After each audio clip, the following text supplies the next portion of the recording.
battle is out. Now to control a person down, you don't need the power again. You need to understand where to sit, where to control, and which part of the body to control. Now I didn't take my arm out. When he came to me, I did it one, I controlled, I kicked, my left arm stayed up. I didn't take it out. But when I kick the groins, what will be the bottom line? It will go down.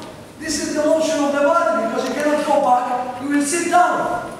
Now I want to control him, but also to protect my back, because I don't know if somebody else is coming from the front or from the back.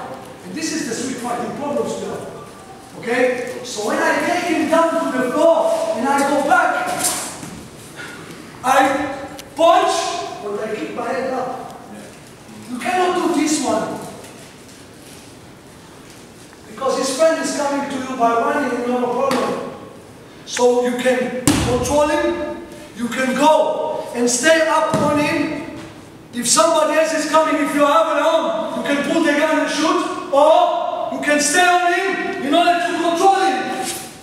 For this position, from this part he cannot move until you take the belt and you do whatever you need to do.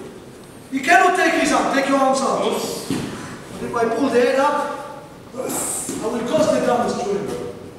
So you need to control. It's never ending before you decide. It's ended. Again, he chooses to attack, it will not stop until you finish it.